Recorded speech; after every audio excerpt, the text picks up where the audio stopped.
चलिए तो फिर से स्वागत है आप लोग का हमारे क्यूट से चैनल द स्लम सिंड्रोम में। आवाज़ क्लियर होगा, सब चीज़ सही होगा। तो हम लास्ट क्लास में कहाँ तक पढ़े थे? लास्ट क्लास में हम लोग का हो गया था, हम लोग चैप्टर कौन सा पढ़ रहे थे? Some basic concepts of chemistry. और इसमें से लास्ट क्लास में हम लोग क्या पढ़ चुके थे? प्रेशर तक पढ़ चुके थे। प्रेशर मीन्स की फिजिकल प्रॉपर्टीज हमारा सारा खत्म हो गया था। अब चलिए इसके आगे देखते हैं। तो अब हमारा आ गया मोल कॉन्सेप्ट, ठीक है। यहाँ से हमारा मोल का शुरुआत होता है। मोल होता क्या है? मोल एक समझो जैसे होता है ना कि केला खरीदने गए हो कोई, तो जब आप बनाना खरीदते हैं दुकान में तो आप क्या बोलते हैं? मुझे 1 दर्जन दे दीजिए बनाना, यानी 1 दर्जन दे दीजिए, आधा दर्जन दे दीजिए, आधा डजन। तो डजन क्या होता है? जैसे जो हम लोग लिखते हैं 1 डोजेन बनानाज, 1 डोजेन बनानाज, ये जब हम बोलते हैं दुकानदार के सामने, फल वाले के सामने, तो क्या करता है? मुझे कितने बनानाज देता है? 12। कितने देता है? 12। तो जिस प्रकार 1 डजन में, 1 दर्जन में कितने केले होते हैं? 12 केले। ठीक उसी प्रकार 1 मोल में जितने नंबर ऑफ एटम्स होते हैं, या इसको इस तरह से सोचा जाए, इस तरह से पढ़ा जाए कि एक इतने नंबर ऑफ एटम्स जब एक साथ कंबाइन करते हैं, इतने नंबर ऑफ एटम्स जब एक जगह एकत्रित होते हैं, कलेक्ट होते हैं, जगह एक जगह जमा होते हैं, तो उन सारे एटम्स को, इतने नंबर ऑफ एटम्स को मिलाकर कंबाइनली कहा जाता है। जैसे देखो, ये 1 एटम है, 2 एटम है, 3 एटम है, 4 एटम है, 5 एटम है, 6 एटम है, 7 atom, 8 atom, 9 atom, 10 atom, 11 atom, 12 atom. ये एटम भी हो सकता है, मॉलिक्यूल भी हो सकता है, आयन भी हो सकता है, ठीक है। तो इसी प्रकार बहुत सारा करके इसमें अगर टोटल नंबर ऑफ एटम्स कितने हो जाते हैं? 6.02 2 × 10⁻23 हो जाते हैं। तो इस बॉक्स में जितने नंबर ऑफ एटम्स रखे हुए हैं उसको इतना ना बोलकर, इतना एटम्स ना बोलकर हम सीधा बोल देते हैं 1 मोल एटम है। अगर इतना मॉलिक्यूल है तो बोलेंगे 1 मोल मॉलिक्यूल है। अगर इतना आयन है तो बोलेंगे 1 मोल आयन है। तो इसका मतलब क्या हुआ? ये बस एक पैरामीटर हुआ मापने का। जैसे 1 दर्जन बनाना में ए करते हैं हम लोग, ठीक उसी प्रकार इसमें इतने number of atoms, molecules, ions होंगे तो उसे बोलेंगे 1 mole of atoms, 1 mole of molecules and 1 mole of ions, ठीक है।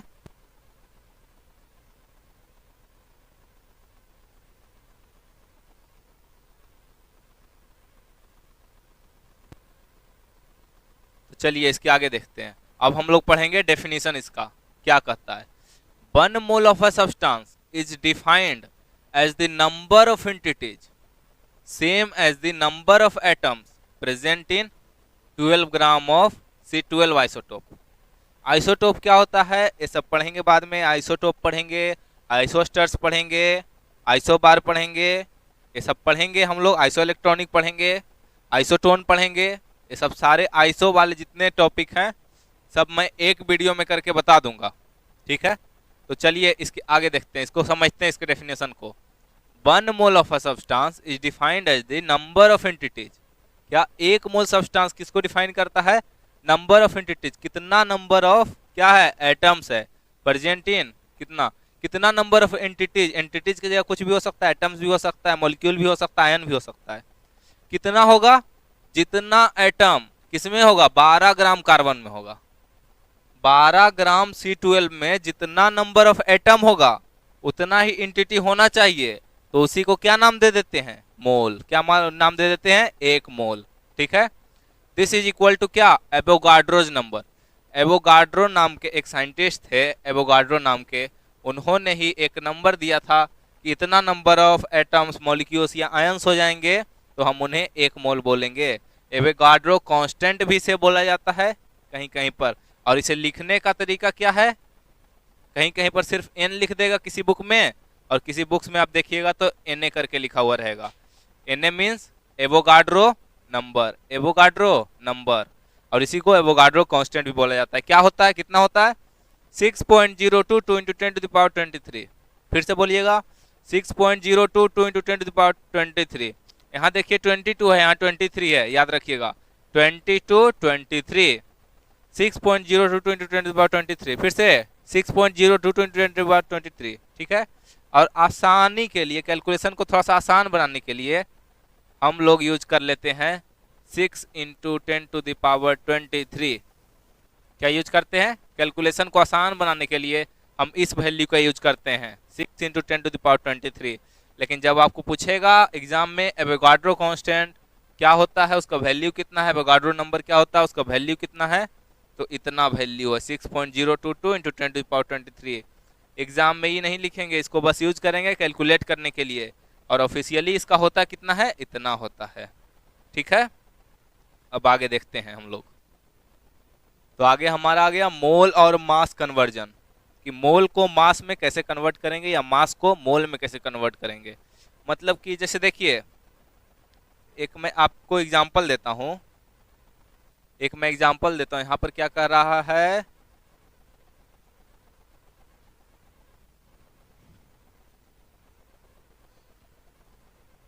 देखो एक मोल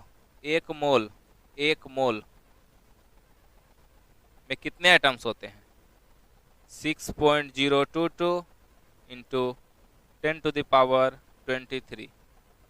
जैसे 1 मोल ऑफ Na ले लिया, Na मीन्स सोडियम, तो इसमें पूछेगा हमसे, कि नंबर ऑफ एटम्स कितने होते हैं सोडियम के एक मोल में, तो हो जाएंगे 6.022 इंटू 10⁻23। इतने नंबर ऑफ एटम्स होते हैं, और इतने नंबर ऑफ एटम्स का जो मास होगा होता है कितना? 23 ग्राम। कितने होते हैं? 23 ग्राम। एक मोल Na मीन्स की 1 मोल ऑफ सोडियम, और सोडियम का Na क्यों लिखा जाता है, ये तो आप लोग को पता होगा। सोडियम को Na इसलिए लिखा जाता है क्योंकि इसका नाम क्या लिखा जाता है, नाइट्रियम। क्या? नाइट्रियम होता है, इसीलिए इसका नाम क्या लिखा जाता है, Na लिखा जाता है सोडियम, ठीक है। लैटिन में होता है, इसीलिए ऐसा होता है। तो 1 मोल ऑफ सोडियम, एक मोल सोडियम में कितना एटम? 6.022 इंटू 10⁻23 एटम्स, और उसी में कितना ग्राम मास होता है उसका? 23 ग्राम। मतलब कि इतना सोडियम का एटम आएगा, इतना एटम आएगा सोडियम का, तो 23 ग्राम मास होगा। इतना एटम आएगा अगर सोडियम का, तो मास कितना आएगा? 23 ग्राम आएगा, ठीक है ना। तो ये जो 23 ग्राम आया ना बुआ, ये जो 23 ग्राम हमारा आया, ये कितने मोल का मास है, कितने मोल सोडियम का मास है? 1 मोल। तो ये हो गया मोलर मास किसका? सोडियम का। क्या हो गया? Molar mass of Na। Molar mass of Na means कि सोडियम का ये क्या हो गया? मोलर मास हो गया कितना? 23 ग्राम। मीन्स कि 1 mole of atom, 1 mole of molecule, 1 mole of ion का जितना मास होगा वही मोलर मास हो जाएगा, और पर्टिकुलर एटम, मॉलिक्यूल और आयन। कोई दिक्कत? चलिए आगे। तो वही बोल रहा है मोलर मास क्या होता है? सब्सटेंस कंटेन्स कितना? 1 मोल ऑफ सब्सटेंस। जो मोलर मास में जितना ग्राम सब्सटेंस होगा वो कितना होगा? 1 मोल सब्सटेंस होगा, ठीक है। तो W gram of the substance contains W/m mole of the substance. ये आप लोग को समझ में नहीं आया होगा, मैं यहाँ पर बताता हूँ नोट में आकर। क्या कहना चाह रहा है? ये कहना कुछ ऐसा चाह रहा है, हाँ,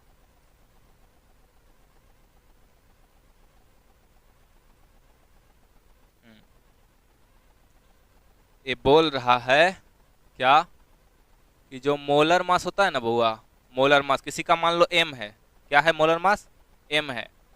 किसी का मोलर मास मान लो m है, ठीक है ना। तो m ग्राम में कितना मोल होगा? कितना मोल होगा m ग्राम में? m ग्राम में 1 मोल होगा। किसी का मोलर मास इतना है, m है, तो इसमें कितना मोल होगा? m ग्राम में कितना मोल होगा? 1 मोल होगा ना। ठीक उसी प्रकार अगर 1 ग्राम में पूछा जाए m gram of an element x, m gram of an element x, element का नाम मान लो x है, ठीक है, एक एलिमेंट है जिसका नाम x है, उसका मोलर मास m है, तो m ग्राम ऑफ x में कितना मोल, एक मोल किसका, x का, एक मोल किसका, x का, ठीक है। तो 1 ग्राम ऑफ x में कितना, 1 ग्राम ऑफ x में कितना, 1/m, 1/m मोल किसका, x का, 1/m मोल ऑफ x होगा। अगर हम 1 ग्राम के जगह पर w ग्राम दे दे, मतलब कोई वैल्यू दे दे, एक कोई वैल्यू दे दे, एक ये बोला कि इतना ग्राम में 1 मोल है, तो 1 ग्राम में कितना मोल, तो 1 ग्राम में इतना मोल। अब बोल रहा है कुछ ग्राम दे दिए हम, तो कुछ ग्राम में कितना मोल, तो कुछ ग्राम में कितना मोल, 1 ग्राम में इतना मोल होता है, तो कुछ ग्राम में 1 मोल का मास गुने, सॉरी 1 ग्राम का मास गुने w ग्राम, यही हो जाएगा, इतना मोल हो जाएगा किसका, x का, यही क्या हो जाएगा, इतना मोल ऑफ x। अब इसको गुना करेंगे तो क्या आ जाएगा, w/m, w/m mole, w/m mole of x, किसमें, कितना में, w ग्राम में, m ग्राम में 1 मोल, तो 1 ग्राम में कितना, 1/m मोल, तो w ग्राम में कितना मोल, 1/m मल्टीप्लाइड बाई w, यानी w/m मोल ऑफ x। अब देखो इसको एक एग्जाम्पल से समझते हैं, इसको एक एग्जाम्पल से समझते हैं, जैसे सोडियम का ही ले लेते हैं, सोडियम का ही एग्जाम्पल, 23 ग्राम में, 23 ग्राम Na में कितना मोल होगा, Na का 1 मोल होगा, 1 मोल होगा, तो फाइंड आउट करो, नहीं पहले मैं बता देता हूँ एक क्वेश्चन, 23 ग्राम Na में कितना मोल Na आएगा, 1 मोल Na आएगा। अगर 1 ग्राम Na का फाइंड किया जाए 1 ग्राम Na में, तो कितना होगा, 1 gram of Na, 23 gram of Na, 1 mole of Na, तो 1 ग्राम ऑफ Na में कितना हो जाएगा, 1/23, 23 ग्राम में 1 मोल, तो 1 ग्राम में कितना मोल, 1/23 मोल ऑफ किसका, मोल ऑफ किसका, Na का, ठीक है। अब अगर हम बोले 46 ग्राम में कितना Na, कितना मोल होगा Na का, 46 ग्राम ऑफ Na में कितना मोल होगा, कितना मोल होगा, तो क्या करेंगे, 1 ग्राम का लिख लेंगे, 1 ग्राम का कितना था, 1/23 मल्टीप्लाइड बाई 46, इतना मोल आएगा किसका, Na का, इतना ही मोल आएगा किसका, Na का, तो कितना मोल आया जी, 2 टाइम्स कट गया, तो फाइनल आंसर कितना आ गया, 2 मोल ऑफ Na, कितना आ गया, 2 मोल्स ऑफ Na, मीन्स कि 23 ग्राम में Na का कितना मोल है, 1 मोल है, 1 ग्राम में कितना मोल, 1/23 मोल, तो 46 ग्राम में कितना मोल, 46 ग्राम में कितना मोल, तो आ जाएगा 1/23 मल्टीप्लाइड बाई 46, यानी कि 2 मोल्स। तो यही मैं बोल रहा हूं, मोल को निकालने का एक फॉर्मूला यहां से आ गया, क्या, number of mole is equal to given mass is equal to given मास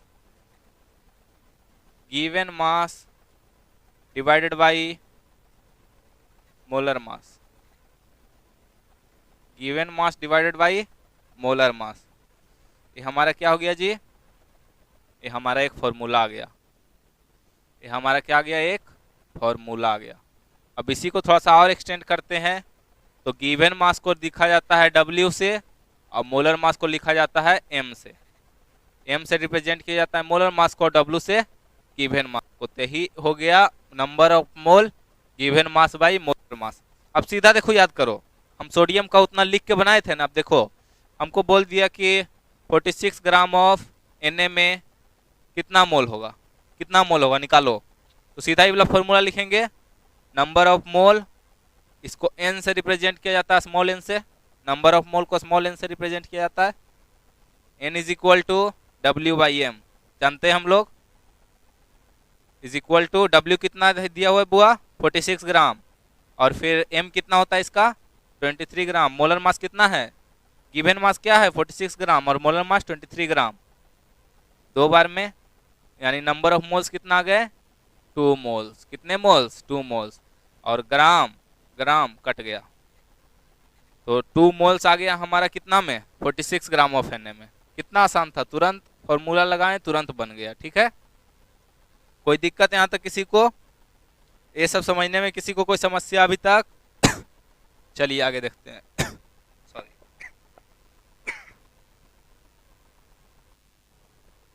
चलिए आगे देखते हैं। तो यही यहाँ पर बोला गया है W ग्राम में W upon molar mass, therefore moles is equal to क्या, mass upon molar mass, mass upon molar mass. एक क्वेश्चन ले लो तुम लोग, एक क्वेश्चन देते तुम लोग को। देखो एक चीज हमेशा याद रखना, एक चीज क्या रखना याद तुम लोग को हमेशा, 1 से लेकर 30 तक, 1 से लेकर एटॉमिक नंबर 1 से 30 तक तुमको सारा एलिमेंट याद होना चाहिए। अगर तुम किसी चीज का भी तैयारी कर रहे हो 1 से 30 तक, कहां से, एटॉमिक नंबर 1 से 30 तक, जब हम पीरियोडिक टेबल बनाएंगे तब तो 118 तक तुम लोग को याद हो जाएगा, 118 तक, लेकिन तब तक तुम लोग 1 से लेकर 30 तक याद कर लो। ठीक है, विथ एटॉमिक नंबर याद करना है, उसका नाम याद करना है एलिमेंट का, यानी कि एलिमेंट को याद करना है कौन सा एलिमेंट है, और उसका मास, कौन सा mass, molar mass, sorry atomic mass, atomic mass. क्या याद करना है, एटॉमिक मास, यानी कि वही मोलर मास ही, molar atomic mass, molar atomic mass, इतना चीज याद रखना है तुम लोग को। ठीक है, एटॉमिक मास लिखेंगे तो उसके लास्ट में यू लगाएंगे, यूनिफाइड मास एम यू होता है, और अगर जो मोलर एटॉमिक मास लिखेंगे तो ग्राम लगाएंगे, तो इसीलिए मैंने मोलर एटॉमिक मास लिख दिया क्योंकि ग्राम में ही तुमको दिया हुआ रहेगा। ठीक है, तो एटॉमिक नंबर जैसे लिख लेंगे इसको, 1 में कौन है, हाइड्रोजन है। ठीक है, तो इसमें पूरा नाम लिखेंगे हाइड्रोजन, हाइड्रोजन, और साथ में एक चीज और याद कर लेना, सिंबल, यहां पर लिख लेना सिंबल, इस पोजीशन पर सिंबल। तो हाइड्रोजन का सिंबल क्या होता है, H होता है, एटॉमिक नंबर एटॉमिक मास क्या आता है 1 ग्राम, दूसरा में हीलियम, दूसरा में हीलियम, हीलियम का He लिखा जाता है He, और फिर इसका मास कितना होता है 4 ग्राम। इसी तरह से तुम्हें 30 तक याद रखना पड़ेगा, 30 तक। ठीक है, चलो देखते हैं। तो यही बोला गया हमारा, mole is equal to mole mass upon given mass upon molar मास।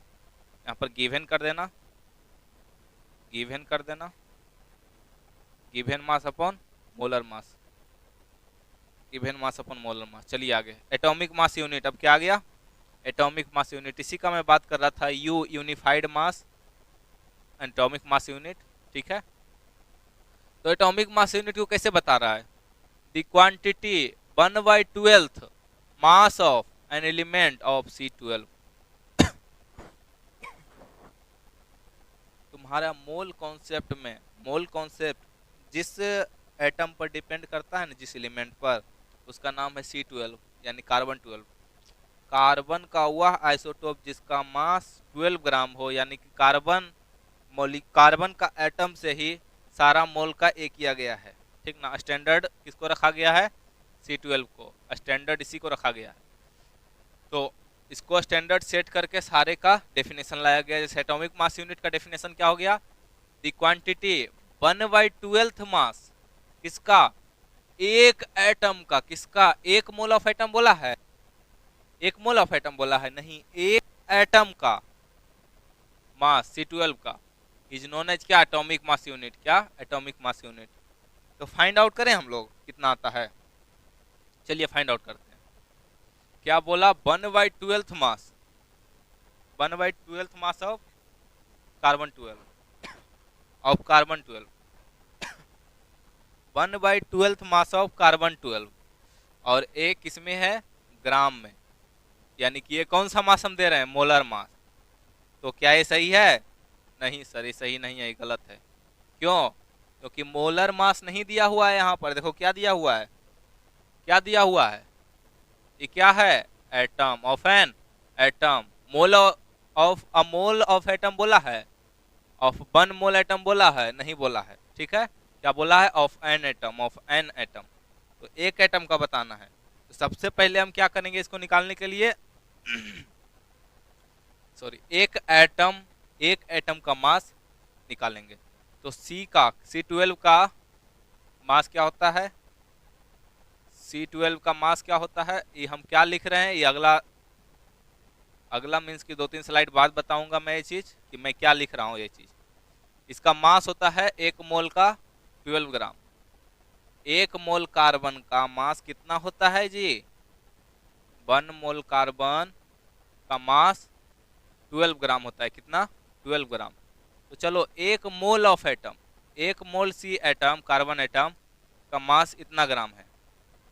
यानी कि 1 मोल में कितना कार्बन एटम होगा, कितना कार्बन एटम होगा, 6.022 इंटू 10⁻23। ब्रैकेट में इसी को क्या बोलते हैं, Na, Avogadro number. Avogadro number, Avogadro constant, इसी को बोलते हैं Na को। ठीक है, मीन्स कि Na atom, Na carbon atom में कितना ग्राम होगा मास, 12 ग्राम। कितना ग्राम, 12 ग्राम। तो चलो बताओ, एक कार्बन एटम 1C एटम में कितना ग्राम होगा, 1C एटम में कितना ग्राम होगा, 12 divided by Na, 12 divided by Na। और Na का वैल्यू जानते हो तुम लोग, यही है Na का वैल्यू, 6.022 इंटू 10⁻23। ठीक है, तो अब चलो इसको थोड़ा सा छोटा करते हैं हम लोग।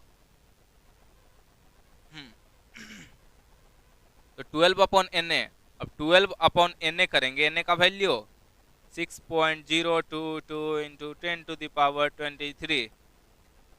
ठीक है, यही है। तो देखो अगर ये 6 होता तो 2 बार में कट जाता। ऑब्जेक्टिव बनाने का आसान तरीका, ऑब्जेक्टिव में कैलकुलेशन करने का आसान तरीका कि एस्टिमेट करो। एस्टिमेट करो मतलब अगर ये 6 होता तो ये 2 बार में कट जाता, लेकिन ये 6 से बड़ा है तो 2 से कम बार में कटेगा ना। बताओ, 5 2 जा 10, 6 2 जा 12 और 6.52 जा 13, यानी कि 7 2 जा 14 होता है, तो 6.52 जा 13 होता है ना जी। बोलेगा सर ये काउंटेबल है 6.52 जा 13। तो देखो 6.5 को 2 से मल्टीप्लाई करते हैं तो 13 आता है। ठीक है, तो इस 6 से बड़ा वैल्यू है बउआ, और अगर 6 होता तो 2 बार में कट जाता। ठीक है, और ये 13 से छोटा वैल्यू है, तो 6 से बड़ा वैल्यू से काट रहे हैं हम, 12 को डिवाइड कर रहे हैं, तो 2 से कम ही आएगा ना। लेकिन F2 आता है, क्यों, क्योंकि मैंने क्या बोला था, कैलकुलेशन के टाइम क्या करना है, इसको 6 इंटू 10⁻23 लिखना है। क्या लिखना है, 6 इंटू 10⁻23। तो कैलकुलेशन के टाइम पर ही करना है, इसीलिए क्या आ गया, 2 बाई 10⁻23 ग्राम। मीन्स की ऑलमोस्ट आया 2 इंटू 10⁻23। क्या आया ये, एक एटम, 1 कार्बन एटम का मास आया कितना, 2 इंटू 10⁻23 ग्राम। 1 कार्बन एटम, एक कार्बन एटम का मास कितना आया, 2 इंटू 10⁻23 ग्राम। अब देखो एक कार्बन एटम का मास कितना आ गया, 2 इंटू 10⁻23 ग्राम। अब हमको निकालने क्या बोला था वो, 1/12 यहाँ, अब यहाँ 1/12 मास ऑफ एक एटम ऑफ कार्बन। एक एटम ऑफ कार्बन हम निकाल लिए, कितना आया, 2 इंटू 10⁻23 ग्राम। इसका 1/12 मास को ही क्या बोलेंगे, एटॉमिक मास यूनिट। तो निकाल के देखते हैं, 1/12 मास of 1 carbon atom, 1/12 mass of 1 carbon atom, इतना ग्राम। ठीक है, अब देखो इसी को क्या बोलेंगे बुआ, AMU। क्या बोलेंगे, AMU, एटॉमिक मास यूनिट। अब इसको काटो 6 टाइम्स 6 से जब इसको काटोगे 1 को क्या आ जाएगा 0 पॉइंट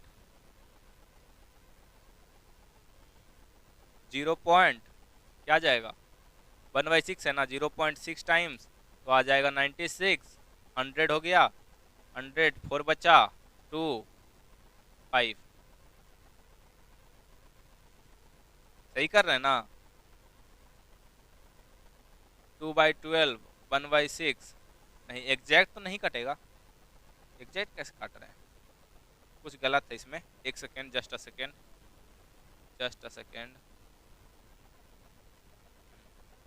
0 पॉइंट बैठाएं तो कितना आ गया 10 आ गया 1 टाइम्स करेंगे तो 6 आ जाएगा हाँ ठीक है 40 अब 40 आ गया मीन्स कि 6 बार में फिर से 40 1.6666 रिपीट होता चला जाएगा 6666 रिपीट होता चला जाएगा मीन्स कि कितना आया 1.67 अप्रोक्स में मान लिया जाता है 1.67 इंटू 10⁻⁻23 ग्राम 1.67 इंटू 10⁻⁻23 ग्राम ओ सॉरी यहाँ 0 पॉइंट है ना 0.166 है ना 0.167 इंटू 10⁻⁻23 अब इसको स्टैंडर्ड फॉर्म में लाते हैं स्टैंडर्ड फॉर्म क्या हुआ मतलब कि पॉइंट के पहले कोई नंबर आना चाहिए 0 नहीं आना चाहिए कोई नंबर आना चाहिए तो कर देते हैं इसको स्टैंडर्ड फॉर्म 1.67 कर दिए 1.67 कर दिए इंटू 10⁻। अब इससे एक 10 और निकाल लिए तो 10⁻⁻24 हो जाएगा अब -24 ग्राम यही क्या हो गया बुआ 1 AMU 1 एटॉमिक मास का वैल्यू कितना हो गया 1 एटॉमिक मास का वैल्यू कितना हो गया 1.67 इंटू 10⁻⁻24 ग्राम और बिलीव नॉट यही मास होता है प्रोटॉन का क्या बिलीव मी और नॉट यही मास होगा एक प्रोटॉन का मास कितना होगा 1.67 इंटू 10⁻⁻24 ग्राम लेकिन जब केजी में कन्वर्ट करेंगे तो कितना हो जाएगा 1.67 इंटू 10⁻⁻27 केजी इज ऐसा यूनिट तो एक AMU का वैल्यू 1.67 इंटू 10⁻⁻27 केजी ठीक है केजी में यही होता है प्रोटॉन का मास एक प्रोटॉन का मास ये पढ़ेंगे आगे फिलहाल में देखिए यहाँ पर आइए वापस तो हम लोग फाइंड आउट किए थे 1 AMU जो AMU होता है वही डाल्टन होता है वही U यानी यूनिफाइड मास U मीन्स क्या होता है यूनिफाइड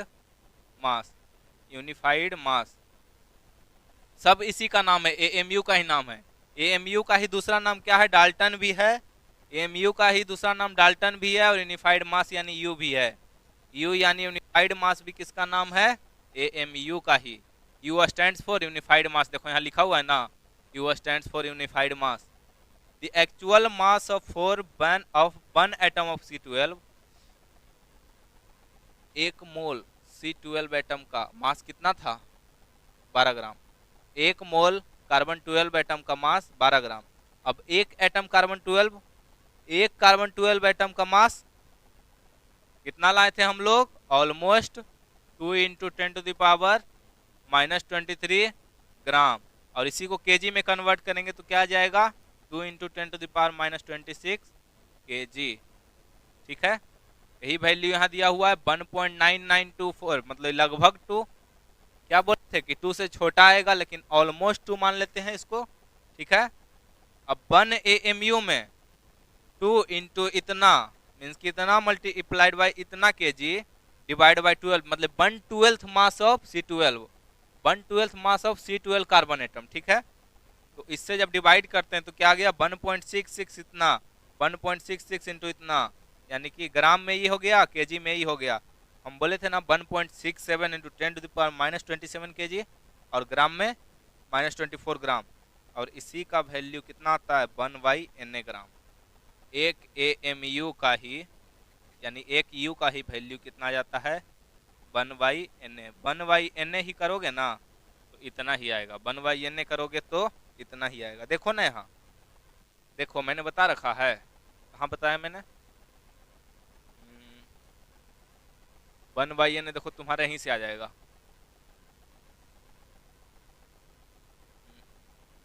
यहाँ देखो, यहाँ देखो 1/12 मल्टीप्लाइड बाई 2 इंटू 10⁻⁻23 था ना। अगर ऊपर नीचे 2 से डिवाइड कर दे हम तो नीचे 6 आ गया, कट गया, तो 1/6 इंटू 10⁻23 ऊपर है तो नीचे मल्टीप्लाई करेंगे तो इंटू 10⁻23 आ जाएगा। तो यही तो na का वैल्यू है। तो 1/na आया तो ही बस यहाँ पर एक टर्म करके लिख दिया है कि एक AMU का मास कितना होता है 1/na। एक AMU का मास कितना होता है 1/na ग्राम। ठीक है, चलिए अब आगे देखते हैं। इसके आगे अब बोलता है एटॉमिक मास आखिर में होता क्या है। जैसे एक पेन है, ये एक पेन है, इसका मास हमको निकालना है। ठीक है, तो इसका एक चीज का मास हमको बता दे कि यहाँ से लेके यहाँ तक का टुकड़ा का मास कितना ग्राम है, 2 ग्राम है। यहाँ से यहाँ तक का टुकड़ा का मास 3 ग्राम है, और यहाँ से यहाँ तक का टुकड़ा का मास 2 ग्राम है, और यहाँ से यहाँ तक का मास का टुकड़ा का मास कितना है, मास का टुकड़ा नहीं, टुकड़ा का मास 1 ग्राम है। तो 2 ग्राम 3 ग्राम कितना हुआ 5 ग्राम, 5 और फिर 2 7 ग्राम, 7 और फिर 1 8 ग्राम, मतलब टोटल पेन का मास कितना हुआ 8 ग्राम हुआ। तो टुकड़ा टुकड़ा का हमको बता दिया कि इसका ई पार्ट का मास इतना है, इस पार्ट का मास इतना है, इस पार्ट का मास इतना और इस पार्ट का मास इतना है। ठीक उसी प्रकार अगर हम एटम के टुकड़ों का मास पता कर लें, मतलब एटम जिस जिस चीज हुआ है उसका मास पता कर लें, तो क्या हमको एटम का मास पता चलेगा? बिल्कुल। तो एटॉमिक मास हमारा क्या हुआ, mass of an atom equal to summation of mass of sub atomic particles. Atom में 3 चीज होवे करता है, एक एटम में 3 ही चीज होता ही है। कौन कौन? इलेक्ट्रॉन, प्रोटॉन और न्यूट्रॉन। इलेक्ट्रॉन, प्रोटॉन और न्यूट्रॉन। इलेक्ट्रॉन पर निगेटिव चार्ज होता है, प्रोटॉन पर पॉजिटिव चार्ज होता है, और न्यूट्रॉन पर कोई चार्ज नहीं होता है। इलेक्ट्रॉन पर निगेटिव चार्ज, इलेक्ट्रॉन पर निगेटिव चार्ज, प्रोटॉन पर पॉजिटिव चार्ज और न्यूट्रॉन पर नो चार्ज। इलेक्ट्रॉन पर निगेटिव, प्रोटॉन पर पॉजिटिव, न्यूट्रॉन पर चार्ज। ठीक है, n से न्यूट्रॉन, n से नो चार्ज, निगेटिव नहीं नो चार्ज। p से प्रोटॉन, p से पॉजिटिव चार्ज। ठीक है, इसमें 0 चार्ज होता है, नो चार्ज होता है। और इलेक्ट्रॉन में निगेटिव चार्ज होता है, इलेक्ट्रॉन में निगेटिव चार्ज होता है। ठीक है, तो एक एटम में यही 3 सब एटॉमिक पार्टिकल्स होते हैं, इनको बोला जाता है सब एटॉमिक पार्टिकल्स। तो mass of an atom is equal to summation of mass of sub atomic particles. मानो इस किसी में है 10 गोई, 11 गोई है, 11 गोई है। ठीक है, मानते हैं किसी में 10 गोई है, 11 गोई है और 11 गोई है। तो 11 मल्टीप्लाइड बाई इसका मास प्लस 11 मल्टीप्लाइड बाई इसका मास प्लस 10 मल्टीप्लाइड बाई इसका मास, एटम का मास आएगा। किसी एटम में इतना नंबर ऑफ न्यूट्रॉन है, इतना नंबर ऑफ इलेक्ट्रॉन है और इतना नंबर ऑफ प्रोटॉन है, तो इतना मल्टीप्लाइड बाई प्रोटॉन का मास प्लस इतना मल्टीप्लाइड बाई इलेक्ट्रॉन का मास प्लस इतना मल्टीप्लाइड बाई न्यूट्रॉन का mass is equal to mass of atom. Mass of atom तो ही हो जाएगा एटॉमिक मास। चलिए अब देखते हैं इस सब का मास कितना कितना होगा। क्या देखेंगे कि इन तीनों का मास क्या क्या होता है। देखो दिया हुआ है, न्यूट्रॉन का मास 1.68 इंटू 10⁻⁻27 kg। kg में इतना आ रहा है, ग्राम में इतना आ रहा है, kg में रहा, ग्राम में इतना रहा। प्रोटॉन का मैंने बताया था वहां पर, याद है, सेम देखो है 1.67 इंटू 10⁻⁻27 kg में और 1.67 इंटू 10⁻⁻24 ग्राम में। इलेक्ट्रॉन का कितना होता है 9.1 इंटू 10⁻31 kg, 9.1 इंटू 10⁻31 kg या फिर 9.1 इंटू 10⁻28 kg, सॉरी ग्राम, 9.1 इंटू 10⁻28 ग्राम। ठीक है, तो ग्राम में सबका वैल्यू ये रहा और इसमें सबका वैल्यू ए रहा। अब देखो सबसे बड़ा बताओ केजी में कि सबसे भारी तीनों में से क्या है। पावर तो इसका देखो 27 माइनस में है, इसका भी -27 है, इसका -31 है, मतलब ये सबसे छोटा है। ये सबसे छोटा है कौन? इलेक्ट्रॉन जो है हमारा वो सबसे छोटा है। ठीक है, छोटा कौन है? इलेक्ट्रॉन है। क्यों? क्योंकि इसका देखो ना पावर ही -31 में गया हुआ है, इसका पावर -27, इसका पावर -27। देखो एकदम छोटा सा फर्क है दोनों में। ये 1.67 है, ये 1.68 है, तो बड़ा कौन हुआ? ऊपर वाला हुआ ना, क्योंकि पावर तो दोनों का सेम है, पावर दोनों का सेम है। अब देखेंगे ये वैल्यू, तो ये वैल्यू में न्यूट्रॉन बड़ा हो जाता है, न्यूट्रॉन क्या हो जाता है? बड़ा हो जाता है। तो सबसे बड़ा फाइनली हमारा क्या हो गया? न्यूट्रॉन, फिर प्रोटॉन, सबसे बड़ा न्यूट्रॉन, फिर प्रोटॉन, फिर इलेक्ट्रॉन। और इलेक्ट्रॉन जो होता है ना बउआ, इलेक्ट्रॉन काफी छोटा होता है इन दोनों से, इलेक्ट्रॉन काफी छोटा है। इन दोनों को इवन बराबर भी मान लिया जाता है, मतलब कि कुछ ऐसा माना जाता है, कुछ कुछ बुक में बढ़ा देगा इसको, कुछ कुछ बुक में इसको बराबर दे देगा। क्यों? क्योंकि ऑलमोस्ट सेम होता है। 1.67 1.68 1.67 और 1.68 में ज़्यादा अंतर नहीं है ना, इसीलिए लगभग बराबर मान लिया जाता है। और इससे बहुत बड़ा होता है, इससे बहुत छोटा होता है कौन? इलेक्ट्रॉन। कौन? इलेक्ट्रॉन। इससे बहुत छोटा कौन होता है जी? इलेक्ट्रॉन होता है। इलेक्ट्रॉन लगभग 1830 बार, 1830 गुना छोटा होता है किससे? प्रोटॉन से। प्रोटॉन और न्यूट्रॉन से 1830 गुना छोटा होता है लगभग इलेक्ट्रॉन। देखो आ गया ना, आ गया ना। देखो प्रोटॉन का मास, न्यूट्रॉन का मास और इलेक्ट्रॉन का मास। ठीक है, अब रेशियो सबका निकाल रहे हैं। अगर इसको 1 मान लेते हैं, न्यूट्रॉन के मास को अगर हम 1 मान लेते हैं, तो इसका मास कितना होगा? इतना हो जाएगा। तो फिर इसका मास कितना हो जाएगा? 1/1837, 1/1837, मतलब प्रोटॉन का लगभग 1/1830 गुना मास है, इसका इलेक्ट्रॉन का। मतलब प्रोटॉन से कितना छोटा है, कितना गुना कम भारी है, मतलब हल्का है। 1830 गुना हल्का है कौन? इलेक्ट्रॉन। ठीक है, इसका एएमयू में अगर निकाला जाए मास तो इतना आएगा। इसका एएमयू में लगभग देखो 1 एमयू है ना, ये भी लगभग 1 एमयू है, लेकिन ये देखो कितना एमयू है, कितना छोटा है, 0.0005, 0.0005 एमयू।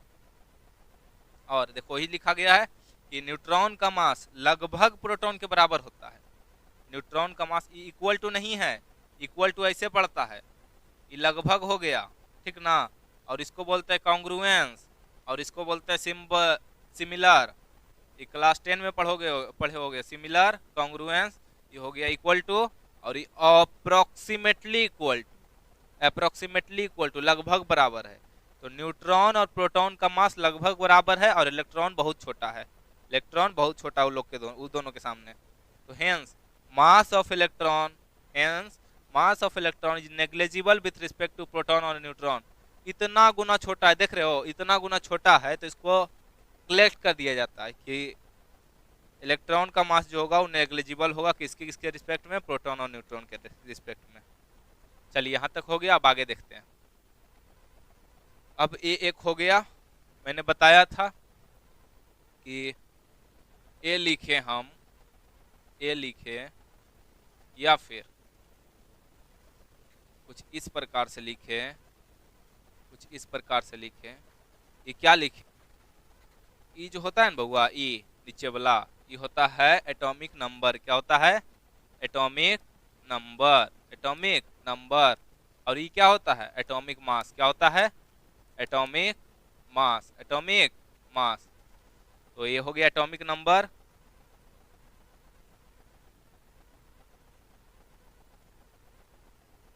ये भी क्या हो गया? Atomic number. और ये वाला भी क्या हो गया? Atomic mass. दो प्रकार से हम लिख सकते हैं। C6 तो नीचे ही लिखाएगा, 12 को या तो यहाँ लिखेंगे या तो यहाँ लिखेंगे। C6 तो यही लिखाएगा, 12 को या तो यहाँ लिखेंगे या तो यहाँ लिखेंगे। ठीक है।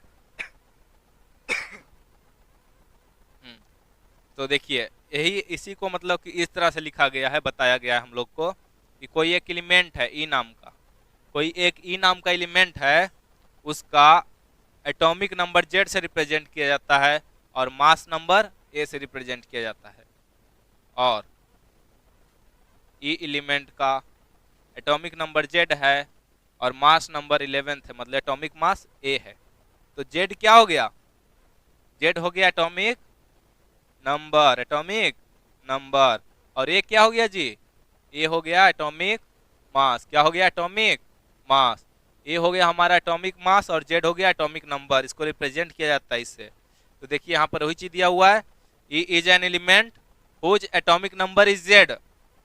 जहां भी जेड यानी जी लिखा हुआ हो, तुम लोग को पता है इसको जेड नहीं पढ़ा जाता है, क्या पढ़ा जाता है? जी। जैसे होता है ना जी सिनेमा, होता है ना G5, तो इसे जी पढ़ा जाता है, जेड नहीं पढ़ा जाता है, ठीक ना। तो जी जहां भी होगा उसे बोलेंगे एटॉमिक नंबर, और ए जहां भी होगा उसे क्या बोलेंगे? मास नंबर, ठीक है। तो एटॉमिक नंबर को रिप्रेजेंट करने का तरीका जेड हुआ, टोटल नंबर ऑफ प्रोटॉन्स के बराबर होता है, और मास नंबर का ए हुआ, total number of proton plus neutron होता है। अब ए बोलने का तरीका क्या हुआ देखो, समझो इसका मतलब। जैसे सोडियम लेते हैं Na, ठीक है, इसका नंबर हुआ 11 और मास हुआ 23, ठीक है। देखो जो ई है बउआ, इसमें जेड कितना है?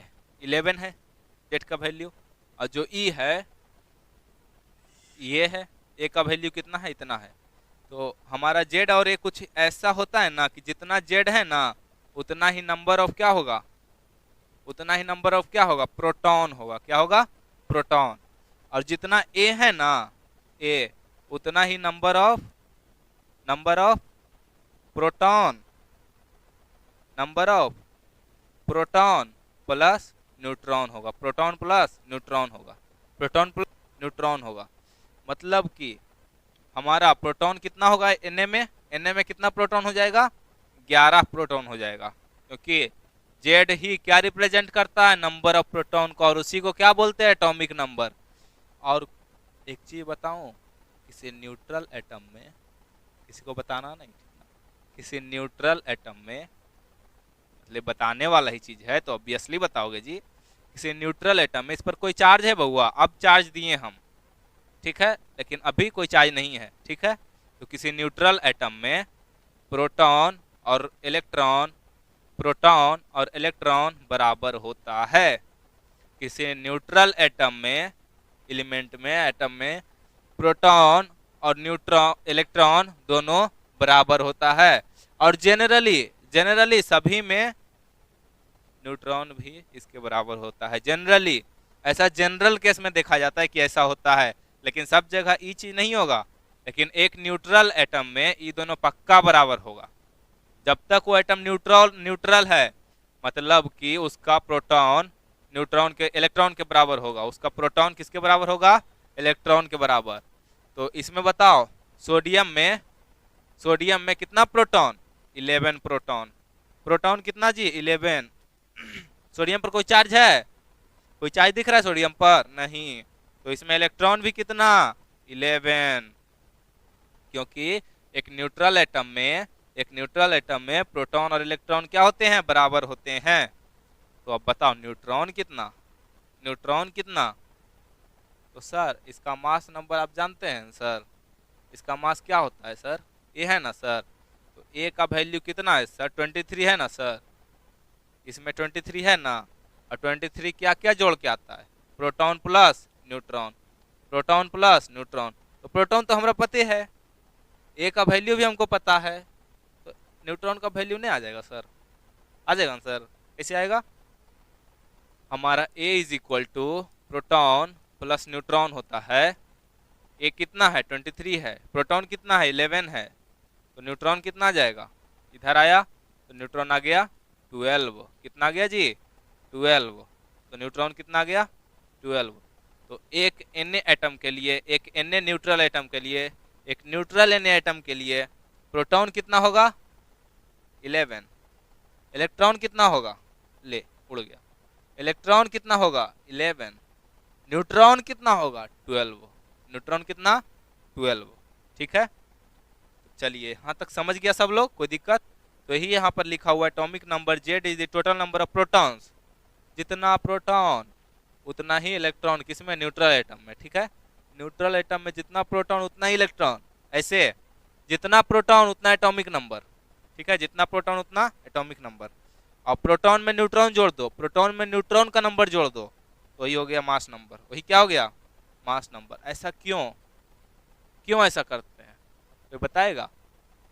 क्योंकि एक लाइन बताए थे, इलेक्ट्रॉन का मास को नेग्लेक्ट कर दिया जाता है किसके किसके रिस्पेक्ट में, प्रोटॉन और न्यूट्रॉन। याद आया, इलेक्ट्रॉन के मास को नेग्लेक्ट किया जाता है किसके किसके रिस्पेक्ट में, प्रोटॉन और न्यूट्रॉन के रिस्पेक्ट में। ठीक है, कोई समस्या किसी को यहाँ तक नहीं।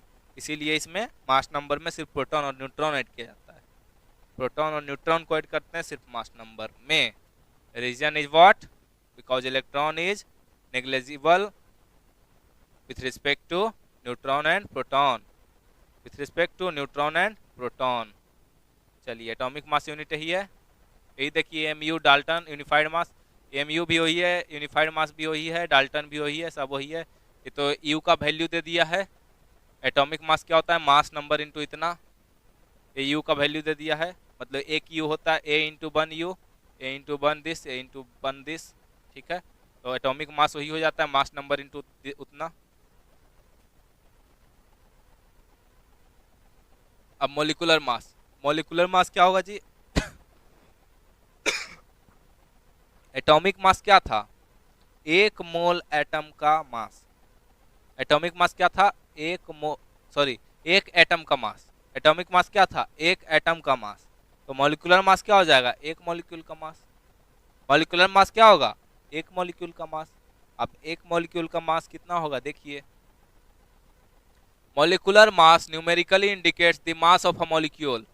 मास of a mole of molecule नहीं बोल रहा है, mass of a mole of molecule नहीं बोल रहा है, क्या बोल रहा है, atom molecular mass is numerically indicates the mass of a molecule, summation of mass of all the atoms that are contained in a molecule.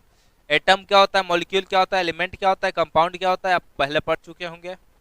ठीक है, अगर नहीं समझ में आ रहा है एटम क्या होता है, मॉलिक्यूल क्या होता है, एलिमेंट क्या होता है, कंपाउंड क्या होता है, तो मुझे कमेंट में बता दीजिएगा, मैं अगले वीडियो में इसे एक्सप्लेन कर दूंगा। ओके, तो summation of mass of all the atoms that are contained in a molecule, combination of atom हो जाता है तो मॉलिक्यूल हो गया। ठीक है, तो ये कॉम्बिनेशन ऑफ एटम है NH3 अमोनिया, NH3 को ही क्या बोलते हैं, अमोनिया। तो इसमें कितने नाइट्रोजन, एक नाइट्रोजन है और कितने हाइड्रोजन, तीन हाइड्रोजन है, एक नाइट्रोजन और तीन हाइड्रोजन। तो चलो बताओ, एक नाइट्रोजन और तीन हाइड्रोजन है, तो इसका एक नाइट्रोजन एटम का मास कितना होता है, 7u, कितना, सॉरी 7 नंबर पर नाइट्रोजन होता है, तो इसका मास होता है 14u। कितना होता है, 14u। एक नाइट्रोजन का मास कितना होता है, 14u, और एक हाइड्रोजन का मास 1u, लेकिन यहाँ तीन हाइड्रोजन है तो कितना हो जाएगा, 3u। तो 14 + 3 कितना हो गया, 17u। 14 + 3 17u। ये देखो विथ इलेक्ट्रॉन बता रहा है, इलेक्ट्रॉन को कंबाइन करके बता रहा है, इसीलिए इसका मास इतना दे रहा है। ठीक है, लेकिन हम लोग क्या करते हैं, नेग्लेक्ट कर देते हैं इलेक्ट्रॉन को, तो इलेक्ट्रॉन को नेग्लेक्ट कर देंगे तो ये वाला वैल्यू नहीं आएगा, एग्जैक्ट वैल्यू आएगा। ठीक है, तो 17 आ जाएगा, 17u इसका NH3 यानी अमोनिया का मास। कौन सा मास, एटॉमिक मास। अमोनिया का मॉलिक्यूल है तो उसका एटॉमिक मास कभी निकलेगा, नहीं निकलेगा, वही किया है देखो। अच्छा देखो यहाँ दिया है, मास ऑफ एक केला गुने 12 केला बराबर मास ऑफ 1 दर्जन केला। मास ऑफ एक केला गुने 12 केला बराबर मास ऑफ 1 दर्जन केला। ठीक उसी प्रकार एक एटम का मास गुने एन एटम, एक एटम का मास गुने एन एटम बराबर मोलर मास। ठीक है, बता चुके ये चीज। Mass of 1 molecule of N molecules, mass of एक मॉलिक्यूल का मास गुने एन मॉलिक्यूल्स बराबर molar molecules, molar mass of molecule. ठीक है, अब देखो मास ऑफ 1 आयन, एक आयन का मास गुने एन आयन बराबर मोलर मास ऑफ आयंस, सब वही है, बस molecule gram, atom molecule ion तीनों चीज हो सकता है। यूनिट ऑफ मोलर मास क्या होता है जी, ग्राम पर मोल। मोलर मास का हम बात कर रहे हैं, यहाँ एटॉमिक मास होगा तो U होगा पर atom, U AMU, U Dalton, तीनों में से कोई एक चीज, डाल्टन एटॉमिक मास यूनिट या यूनिफाइड मास, तो U पर एटम हो जाएगा। यहाँ मोलर मास का बात कर रहा है तो 1 मोल का बात करेगा, तो ग्राम पर मोल हो जाएगा इसका यूनिट। कोई दिक्कत, चलिए आगे देखते हैं। हमारा आ गया molar mass, mass of 1 carbon atom गुने Na is equal to molar mass of carbon, तो 12U मल्टीप्लाइड बाई N, यही आ गया क्या, मोलर मास किसका, कार्बन का। ठीक है, तो 1U में इतना ग्राम करके निकाले थे उस बार, 1U में इतना ग्राम, देयरफॉर 12U में 12U मल्टीप्लाइड बाई इतना, 12U मल्टीप्लाइड बाई इतना divided by N, divided by N। ठीक है, तो डिवाइड बाई N कर दिए, दोनों खत्म हो गया, तो कितना ग्राम आया फाइनली, 12 ग्राम। तो मोलर मास ऑफ कार्बन कितना था, 12 ग्राम था। कोई समस्या किसी को? चलिए आगे, ये सब चीज देखा हुआ है। अब क्या आ गया, ग्राम atomic mass, gram molecular mass और gram ionic mass. Gram atomic mass, gram molecular mass और ग्राम आयोनिक मास। फिर से एक चीज बता रहा हूँ, किसी को नहीं बताना, ठीक ना, सीक्रेट है। मोलिक्यूल मास, ग्राम एटॉमिक मास और ग्राम आयनिक मास, ये तीनों जब भी तुमको निकालने बोले ना, मतलब ग्राम के साथ एटम लगल रहे या फिर मॉलिक्यूल लगल रहे या फिर आयन लगल रहे, मतलब ग्राम के जस्ट बगल में ग्राम एटम, ग्राम एटम, ठीक है, ग्राम मॉलिक्यूल, ग्राम आयन, ठीक है ना, इस सब का मास जब भी बोले ना, इसका मतलब 1 मोल समझना है। कितना, 1 mole. Gram molecule, gram atomic mass of sodium कितना ग्राम, 23 ग्राम, 1 मोल, 1 मोल एटम का पूछ रहा है। ग्राम molecule, gram ionic mass of Na plus, sodium plus का ग्राम एटॉमिक मास कितना, 1 मोल का पूछ रहा है, 23 ग्राम। ठीक है, अगर पूछे NH3 का ग्राम मोलिकुलर मास ऑफ NH3 कितना, मतलब 1 मोल मॉलिक्यूल का पूछ रहा है, तो 1 मोल मॉलिक्यूल का कितना ग्राम, 17 ग्राम। ठीक है, gram atomic mass, it is the mass of 1 mole of atoms, 1 mole of atoms of a type in grams, gram में बताना है, क्योंकि ग्राम एटॉमिक पूछ रहा है ना, ग्राम मॉलिक्यूलर पूछ रहा है ना, ग्राम आयनिक पूछ रहा है ना, आगे में ही ग्राम लगल है, ग्राम ग्राम ग्राम, तो ग्राम में ही बताना है। तो gram atomic mass, it is the mass of 1 mole of atoms of a type in grams. Gram molecular mass, it is the mass of 1 mole of molecules of a type in grams. Gram ionic mass क्या होता है, तो gram ionic mass होता है, it is the mass of 1 mole ion का gram में, 1 mole ion का मास किसमें, ग्राम में। कोई दिक्कत किसी को, कोई समस्या नहीं होना चाहिए। चलिए, अगर है तो कमेंट कीजिए, और जो हमारे चैनल पर नए हैं, अगर अच्छा लग रहा है तो लाइक कीजिएगा, और बाकी सब्सक्राइब कर लीजिएगा जुड़े रहने के लिए। आगे देखते हैं हम लोग, वही चीज, सेम चीज देखो यहाँ लिखा है, 1 ग्राम एटम में कितना, 1 मोल एटम, 1 ग्राम एटम में 1 मोल एटम, 1 ग्राम मॉलिक्यूल में 1 मोल मॉलिक्यूल, 1 ग्राम आयन में 1 मोल आयन। चलो यहाँ पर थोड़ा सा 1-2 क्वेश्चन देख लेते हैं, 1-2 क्वेश्चन देख लेते हैं। जैसे अगर तुमको बोले 1 gram atom of Na, 1 gram atom of Na नहीं, कुछ देते हैं अलग, कैल्शियम ले लो, ज़्यादा पूछा जाता है कैल्शियम, इसका मास होता है 20 ग्राम, मोलर मास 20 ग्राम, सॉरी एटॉमिक मास, हाँ वही मोलर मास 20 ग्राम होता है, एटॉमिक मास 20, यूनिफाइड मास होता है, सॉरी 40 होता है ना, 20 तो ये है एटॉमिक नंबर है, हाँ। तो 1 gram atom of this, 1 gram atom of this, इसका मास बताइए कितना, इसका बताइए, 1 gram atom of this, gram atomic mass बताइए, mass of 1 gram atom of this, तो ग्राम के जस्ट बगल में atom molecule ion, atom molecule ion लगा हुआ रहे तो 1 मोल समझ लेना सीधा। तो mass of 1 mole, mass of 1 mole of calcium कितना होता है जी, 40 ग्राम, कितना होता है, 40 ग्राम। तो आंसर क्या हो जाएगा, 40 ग्राम। वही अगर जो 2 ग्राम एटम बोल देता तो, 2 ग्राम एटम ऑफ कैल्शियम बोल देता तो, 2 ग्राम एटम ऑफ कैल्शियम बोल देता तो कितना होगा, 2 ग्राम एटम में हो जाएगा 2 इंटू 40, 2 इंटू 40 यानी कि 80 ग्राम, 80 ग्राम, क्योंकि 2 मोल का पूछ रहा है ना, 2 मोल का ना, तो 2 मोल का मास कितना हो जाएगा, 80 ग्राम हो जाएगा। ठीक है, तो चलो तुम एक मॉलिक्यूलर मास बताना। एक मॉलिक्यूल है H2SO4, बहुत पूछा जाएगा, बहुत ज़्यादा पूछा जाएगा।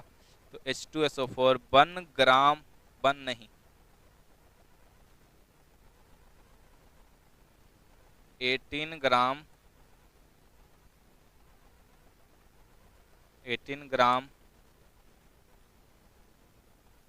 molecules of this mass of 18 gram molecules of this is equal to what? यही तुम्हारा HW है, यही तुम्हारा क्या है? HW है। Mass of 18 gram molecules of H2SO4 निकाल के बताना। H का एटॉमिक मास, H का मॉलिक्यूलर मास 1 ग्राम होता है, सल्फर का मॉलिक्यूलर मास 16 ग्राम होता है, ऑक्सीजन का मॉलिक्यूलर मास, सॉरी सल्फर का 32 ग्राम होता है, ऑक्सीजन का एटॉमिक मास 16 ग्राम होता है। H का 1 ग्राम, S का 32 ग्राम, O का 16 ग्राम। ठीक है, कोई समस्या किसी को? चलो, तो आपका होमवर्क रहा। अब आगे बढ़ते हैं। तो यहाँ हमारा मोल कॉन्सेप्ट यानी some basic concepts of chemistry का सेकेंड पार्ट, सेकेंड लेक्चर खत्म होता है। तो आप लोग को अच्छा लगे तो लाइक कीजिएगा और जुड़े रहने के लिए सब्सक्राइब करें। नोट्स के लिए टेलीग्राम चैनल ज्वाइन कर लीजिए और हमारे इंस्टाग्राम और फेसबुक से भी ज़रूर जुड़ें, अच्छा लगेगा। तो एंजॉय कीजिए तब तक और दीजिए हमें इजाज़त। चलते हैं, मिलेंगे फिर अगली बार लेक्चर 3 के साथ। जय हिंद।